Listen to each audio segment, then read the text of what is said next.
The station nightclub fire occurred on the evening of February 20th, 2003, at the station, a nightclub and hard rock music venue located at 211 Cowesett Avenue in West Warwick, Rhode Island, United States, killing 100 people and injuring 230.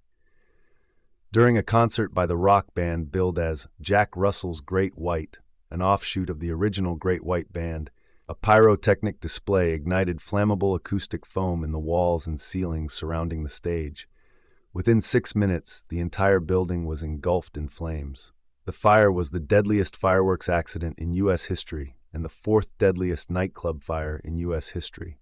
It was also the second-deadliest nightclub fire in New England, behind the 1942 Cocoanut Grove fire. After the fire, multiple civil and criminal cases were filed.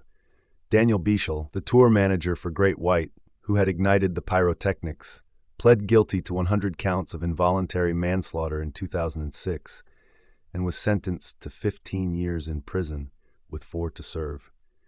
Biechele was released from prison in 2008 after some families of the victims expressed their support for his parole. Jeffrey and Michael Derderian, the owners of the station, pleaded no contest and avoided a trial. Michael received the same sentence as Biechele and was released from prison in 2009, while Jeffrey received a sentence of 500 hours of community service. Legal action against several parties, including Great White, was resolved with monetary settlements by 2008. Station Fire Memorial Park, a permanent memorial to the fire victims, was opened in May 2017 at the site where the station once stood. The station was a nightclub that was located at 211 Cowesett Avenue at the corner of Cooley's Road in West Warwick, Rhode Island. The building that would become the station was built in 1946 and was originally used as a gin mill. Before being converted into a nightclub and concert venue, the station building had been used as a restaurant and tavern. A fire had previously occurred at the building in 1972 while it was used as a restaurant called Julio's. No occupants were in the building during the 1972 fire, but the interior was significantly damaged. Another restaurant opened in the building in 1974. In 1985, it was converted to a pub, which closed sometime in the late 1980s, and a nightclub was opened in 1991. The nightclub was purchased by brothers Michael and Jeffrey Derderian in March 2000. In the months before the fire, the building had been inspected twice by West Warwick Fire Marshal Denis Larocque. The club was cited for 9 minor code violations during the first inspection in November 2002, but was not cited for the flammable polyurethane foam the venue used for soundproofing, which was against code. The follow-up inspection in December 2002 also did not cite the foam, and the inspector gave the building an all okay rating on his inspection form. Larocque later told the Rhode Island State Police that he had not spotted the polyurethane foam during the November 2002 inspection because he was upset after finding an illegal inward swinging door that he had previously asked to be removed from the building. Before the fire, the station often hosted concerts by 1980s hard rock groups and tribute bands. Local bands that had played at the station before the fire had used pyrotechnics during their concerts without incident, including a Kiss tribute band that had set off fireballs during their show in August 2002. Great White. For their 2003 tour, the official name of the headlining band of the February 20th concert was billed as Jack Russell's Great White, which was an offshoot of the original band Great White and led by the lead singer, Jack Russell. The original band had risen to fame as part of the glam metal scene of the late 1980s and early 1990s. They were best known for their 1989 cover of Ian Hunter's Once Bitten, Twice Shy, which reached the top 10 of the Billboard Hot 100. At the time of their performance at the station, there were 2 of Great White's original members in the lineup, lead singer Jack Russell and guitarist Mark Kendall. Kendall, who had co-founded the band with Russell in 1977, had rejoined Russell's version of the group in 2002. The rest of the lineup included guitarist Ty Longley, who died in the fire, bass guitarist David Felice, and drummer Eric Powers. Great White's popularity had waned in the decade before the station fire, and this iteration of the band had been performing on a touring circuit of small clubs with capacities of up to 500 people. Although the band was officially known as Jack Russell's Great White at the time, and their tour was initially named after Russell's 2002 solo album For You, they were billed by the station as simply Great White in error. In February 2003, Jack Russell's Great White was on an 18-date concert tour. They had been using a pyrotechnic display during their performances, which some club owners had denied them permission to use, citing safety concerns. Dominic Santana, the owner of the Stone Pony in Asbury Park, New Jersey, told reporters that the band had used pyrotechnics during their February 14, 2003 performance at the venue without his permission, and their contract and rider did not mention pyrotechnics displays. In the aftermath of the fire, the band and the owners of the station disputed whether the band were allowed to use the pyrotechnic display during their concert. Jack Russell's Great White had two opening acts for the February 20th concert: Trip, a group from Vancouver, Washington, and fourth-deadliest, a local Rhode Island band. All the members of Trip escaped the station without injury, but two members of fourth-deadliest, cousins Keith and Stephen Mancini, along with Stephen's wife Andrea, died in the fire. The concert was emceed by Michael Gonsalves, a disc jockey for Providence rock radio station WHJY, who was also known as Dr. Metal. Gonsalves was the host of the WHJY program The Metal Zone, at the time the longest-running heavy metal radio program in the United States. Ignition Jack Russell's Great White started their performance at 11:07 p.m. on February 20th. A total of 462 people were in attendance, even though the club's maximum licensed capacity was cited as 404. The fire started shortly after the band began performing their opening song, Desert Moon.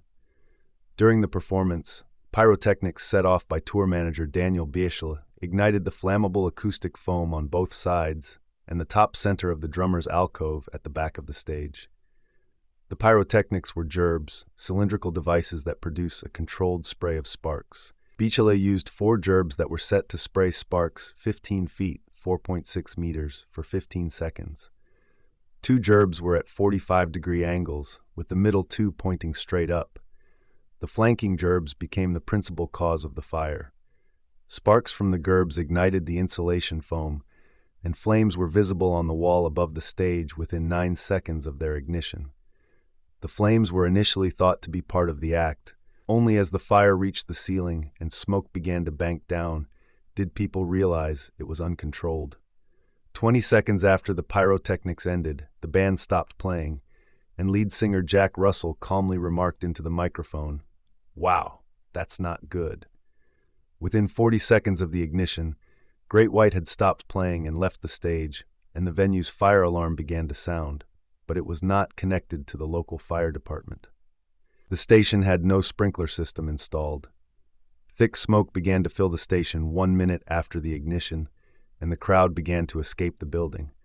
The fire spread throughout the building and completely engulfed it within 6 minutes of the pyrotechnic ignition. Response. By this time, the nightclub's fire alarm had activated, and although there were 4 possible exits, most people headed for the front door through which they had entered. The ensuing crowd crush in the narrow hallway led to that exit being blocked completely, and resulted in numerous deaths and injuries among the patrons and staff.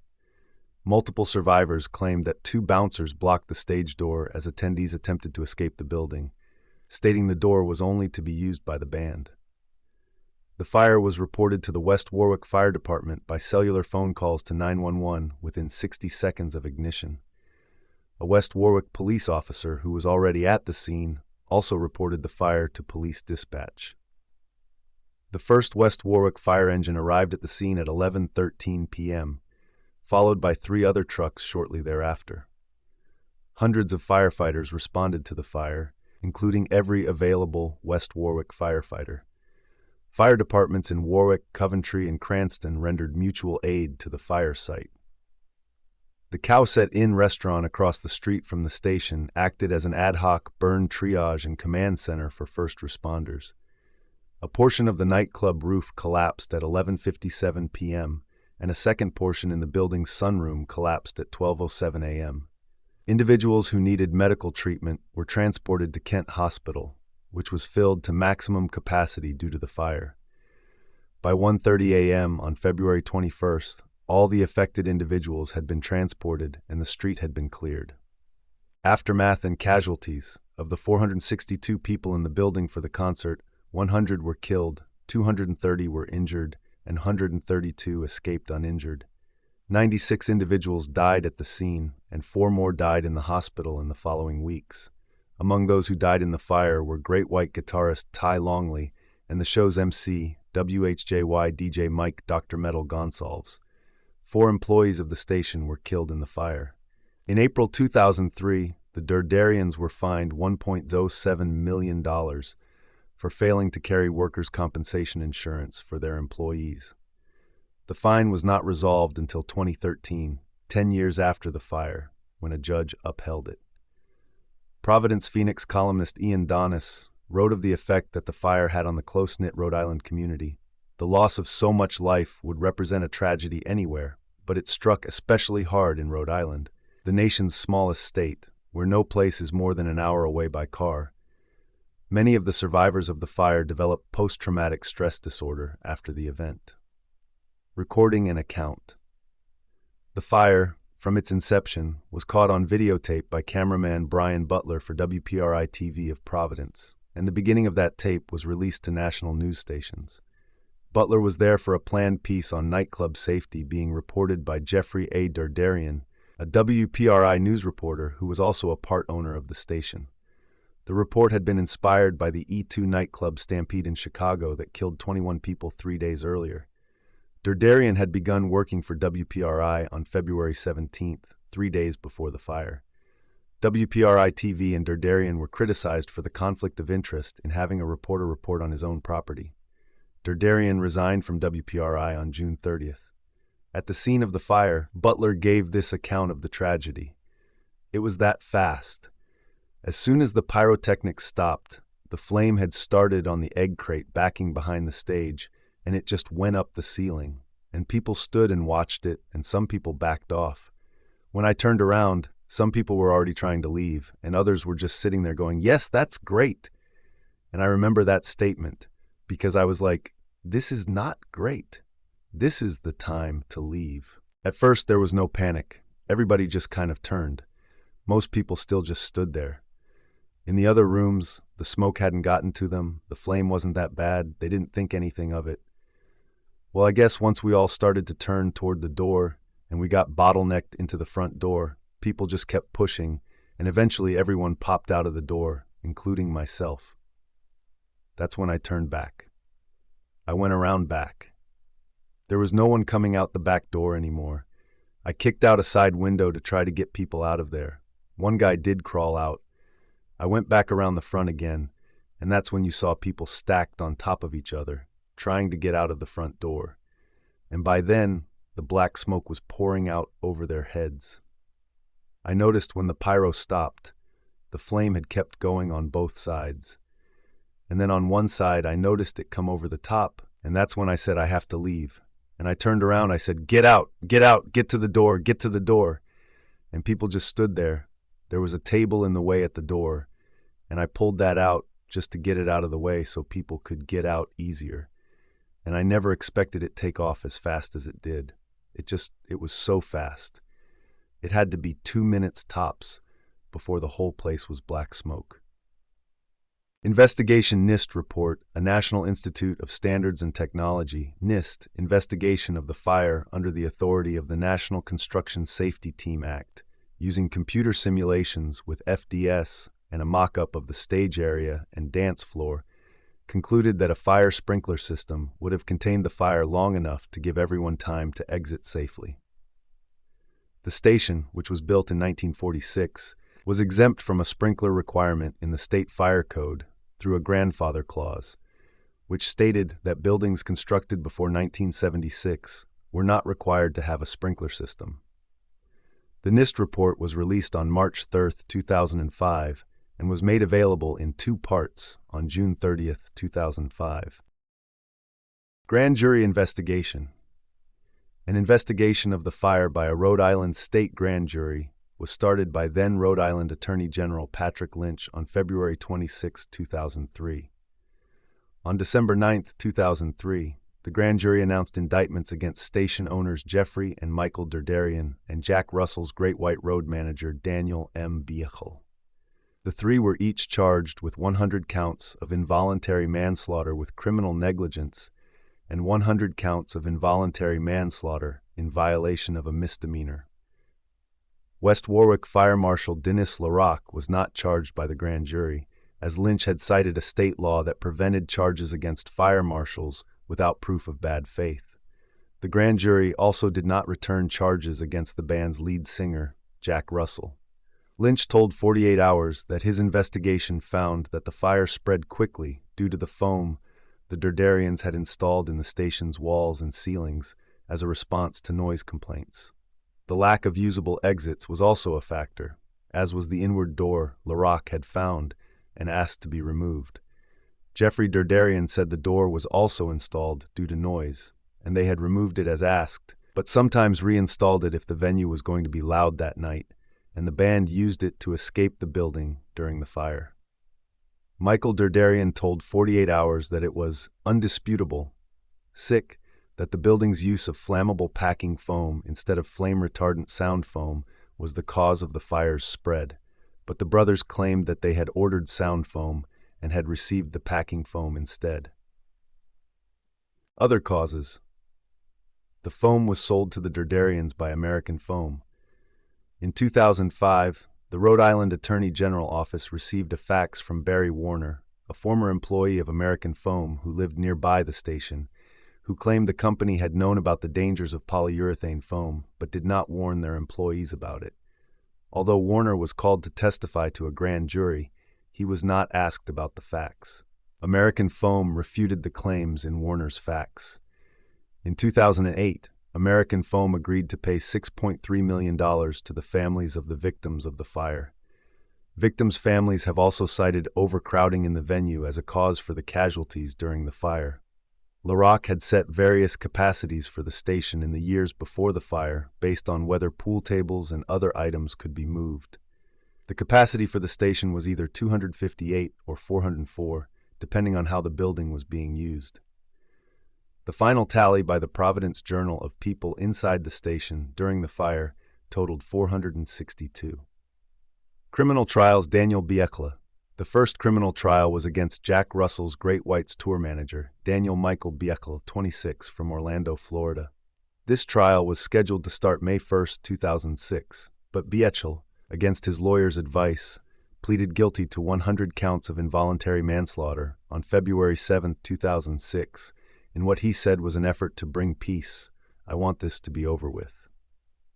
Sentencing and statement.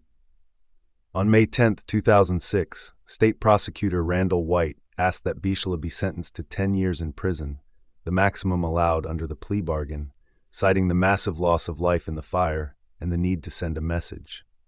Speaking to the public for the first time since the fire, Biechele stated, "For 3 years, I've wanted to be able to speak to the people that were affected by this tragedy, but I know that there's nothing that I can say or do that will undo what happened that night.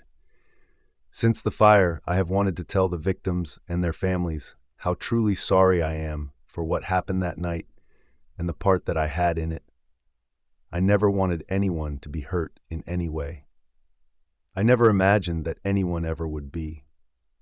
I know how this tragedy has devastated me, but I can only begin to understand what the people who lost loved ones have endured. I don't know that I'll ever forgive myself for what happened that night, so I can't expect anybody else to. I can only pray that they understand that I would do anything to undo what happened that night and give them back their loved ones. I'm so sorry for what I have done, and I don't want to cause anyone any more pain. I will never forget that night, and I will never forget the people that were hurt by it. I am so sorry." Superior Court Judge Francis J. Darrigan Jr. sentenced Biechele to 15 years in prison, with 4 to serve and 11 years suspended, plus 3 years probation for his role in the fire. Darrigan remarked, The greatest sentence that can be imposed on you has been imposed on you by yourself.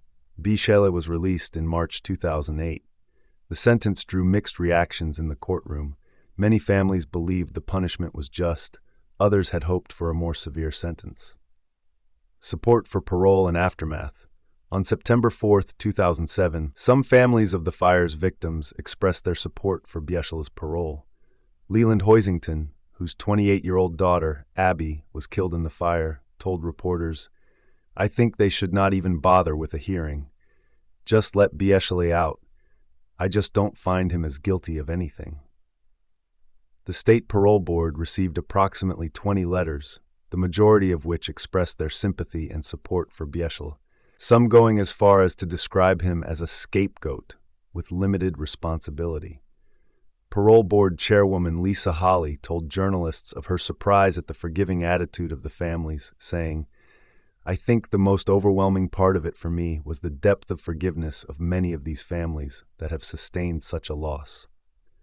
Dave Kane and Joanne O'Neill, parents of the youngest victim, Nicholas O'Neill, released their letter to the board to reporters. In the period following this tragedy, it was Mr. Biechele, alone, who stood up and admitted responsibility for his part in this horrible event. He apologized to the families of the victims and made no attempt to mitigate his guilt, the letter said.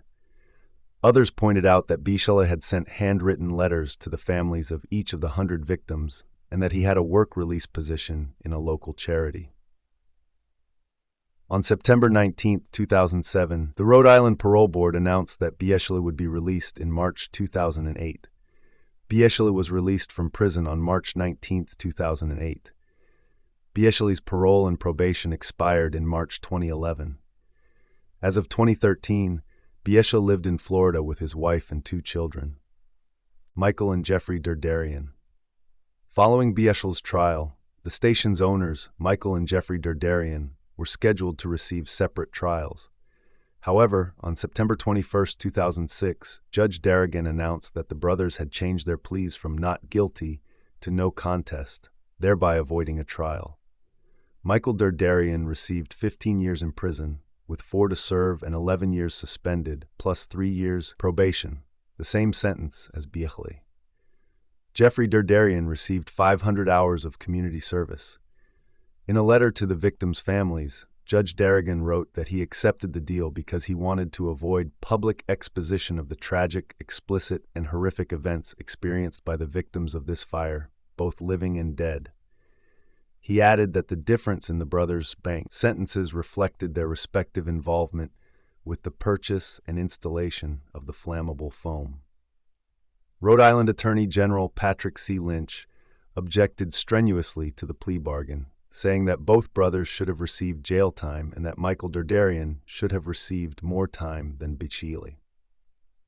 In January 2008, the parole board decided to grant Michael Derderian an early release. He was scheduled to be released from prison in September 2009, but was granted his release in June 2009 for good behavior. Civil settlements. As of September 2008, at least $115 million in settlement agreements had been paid or offered to the victims or their families by various defendants. In September 2008, the Jack Russell Tour Group, Inc. offered $1 million in a settlement to survivors and victims' relatives, the maximum allowed under the band's insurance plan.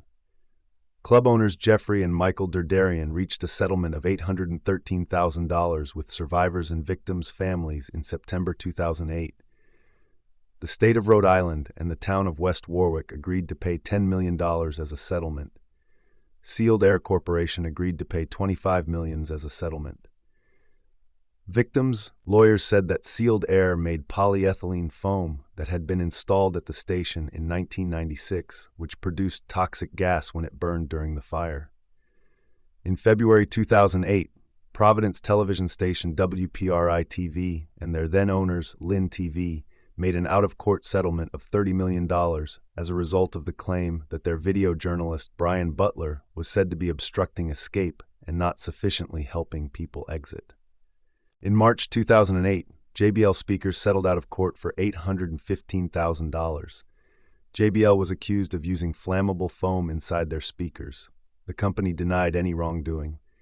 Anheuser-Busch has offered $5 million. McLaughlin & Moran, Anheuser-Busch's distributor, has offered $16 million. Home Depot and Polar Industries, Inc., a Connecticut-based insulation company, made a settlement offer of $5 million. Providence radio station WHJY-FM promoted the show, which was emceed by its DJ Mike the Doctor Gonsalves, who was one of the casualties that night. Clear Channel Broadcasting, WHJY's parent company, paid a settlement of $22 million in February 2008. American Foam Corporation, who sold the insulation to the station Nightclub, agreed in 2008 to pay $6.3 million to settle lawsuits relating to the fire. In 2021, 48 Hours described the total civil payments to the victims and families as $176 million. Memorial and benefits. Thousands of mourners attended an interfaith memorial service at St. Gregory the Great Church in Warwick on February 24, 2003, to remember those lost in the fire. Another memorial was later that night, the West Warwick Civic Center. A benefit memorial concert was held in February 2008 at the Dunkin' Donuts Center in Providence and featured performances by Tesla, Twisted Sister, Winger, Gretchen Wilson, and John Rich. The event raised at least $25,000 in donations for the station Family Fund and was broadcast in March by VH1 and VH1 Classic. On the 20th anniversary of the fire, on February 20, 2023, Rhode Island Governor Dan McKee ordered flags in Rhode Island lowered to half staff for the day, and the Rhode Island State House to be illuminated in memory of the 100 victims. Station Fire Memorial Park. The site of the fire was cleared, and a multitude of crosses were placed as memorials left by loved ones of the deceased. On May 20, 2003, non-denominational services began to be held at the fire site for several months. Access remains open to the public, and memorial services are held each February 20th. A permanent memorial at the site of the fire has been erected and named the Station Fire Memorial Park. In August 2016, the site was reported to be being used as a poke stop in Pokemon Go to uproar from victims' families. The stop was removed from the game by developer Niantic later that month. In June 2003, the Station Fire Memorial Foundation, SFMF, was formed to purchase the property to build and maintain a memorial. In September 2012, the owner of the land, Ray Villanova, donated the site to the SFMF.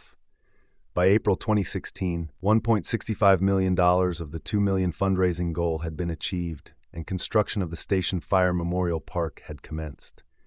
The memorial dedication ceremony took place on May 21, 2017. Aftermath. Great White. Jack Russell and Mark Kendall Russell considered disbanding Great White after the fire but reconsidered when he decided to embark on a benefit tour. The tour started 5 months after the fire, and each concert began with a prayer for survivors and families. The band raised $185,000 for the Station Family Fund during the tour. The band initially retired Desert Moon, the song they were performing when the fire began, from their concert set list. "I don't think I could ever sing that song again," said Russell. Kendall said in 2005, "We haven't played that song. Things that bring back memories of that night we try to stay away from, and that song reminds us of that night.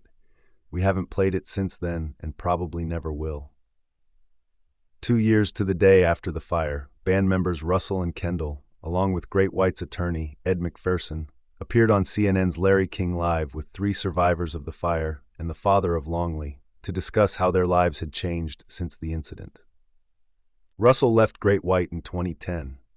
In the years following the fire, Great White split into 2 separate groups, one led by Russell and the other by Kendall. Kendall's version of the band holds the copyright for the Great White name. When Russell launched his version of the band in 2012, Kendall's group responded that Russell had no right to use the name.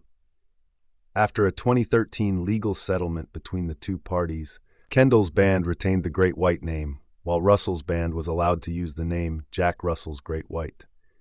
By 2013, Russell's group had resumed playing Desert Moon. Russell performed a benefit show in February 2013 in Hermosa Beach, California, commemorating the 10th anniversary of the fire. Russell planned to donate the proceeds to the Station Fire Memorial Foundation.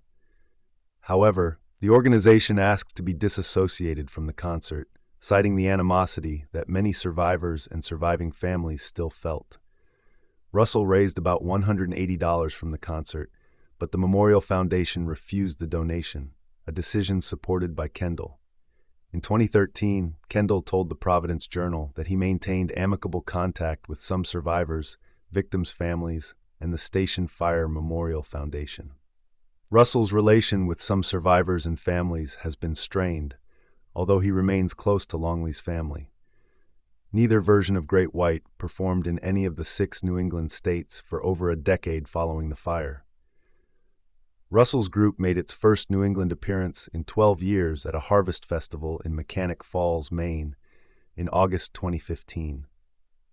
Kendall's version of Great White was to perform at the Mohegan Sun Casino in Uncasville, Connecticut, alongside Stryper and Steven Adler on March 25, 2023, but the venue indefinitely postponed the concert on March 2nd, citing its proximity to the 20th anniversary of the fire. Others 41, a documentary about Nicholas O'Neill, the youngest victim of the fire, was screened at Rhode Island theaters in 2008.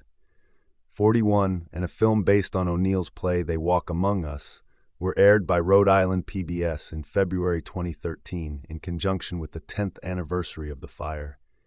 Gonsalves was inducted into the Rhode Island Radio and Television Hall of Fame in 2013. The Derderian brothers conducted their first television interview about the fire in 2021 for 48 Hours. Some victims' families criticized the 48 Hours segment and the Derderians' involvement.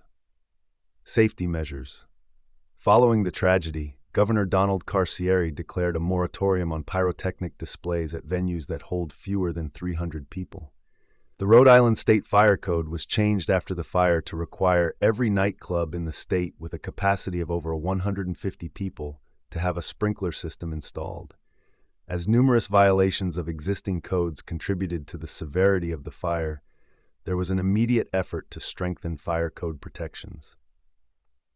Within weeks, the National Fire Protection Association Committee met to regulate code for assembly occupancies.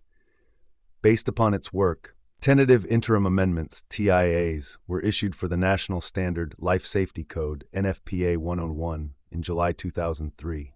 The TIAs required automatic fire sprinklers in all existing nightclubs and similar locations, accommodating more than 100 occupants and all new locations in the same categories. The TIAs also required additional crowd manager personnel, among other things. These TIAs were subsequently incorporated into the 2006 edition of NFPA 101, along with additional exit requirements for new nightclub occupancies. It is left for each state or local jurisdiction to legally enact and enforce the current code changes. As a result of this and other similar incidents, fire chiefs, fire marshals, and inspectors require trained crowd managers to comply with the International Fire Code, NFPA 101 Life Safety Code, NFPA 1 Fire Code, and many local ordinances that address safety in public assembly occupancies.